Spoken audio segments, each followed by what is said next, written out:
Hey guys, what's up? It's Root, EID Mubarak. Today I'm going to give you guys a little tutorial of how to put together your EID jar.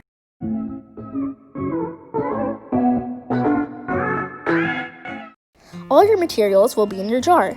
In your jar you will have one wooden block, one paint pot, one golden foil tape piece, one Q-tip, one pipe cleaner, 2 bags of colorful sand, 1 bag of regular sand, and a few bags of different decorations such as beads and Orbeez. Start by making your gaba. Clear out your space and take out your paint pot and your block and your Q-tip. I'm wearing gloves because this will get a little bit messy and you're going to use your Q-tip as a paintbrush. So open your paint pot up, dip your Q-tip in there, and start painting.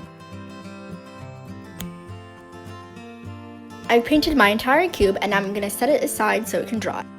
Time to do some sand art. Open up your sand bags and pour them in your jar however you'd like. Now add your pipe cleaner in wherever you want. I'm going to wrap my pipe cleaner around the jar lid. Here is how the lid looks. Now I'm going to take my piece of golden foil tape and peel off the paper backing. Wrap the tape around the top part of the cube.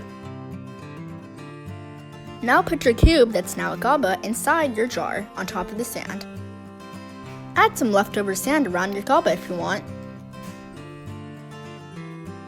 Place your beads and gems around your gaba, or wherever you'd like inside the jar.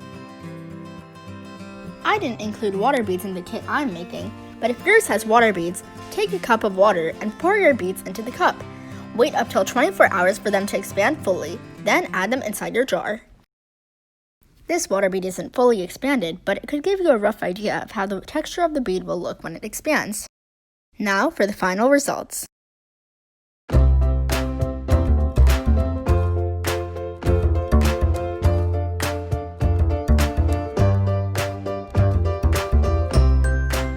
Thanks for watching. Like, comment, share, and subscribe. EID Mubarak, and I'll see you guys next time.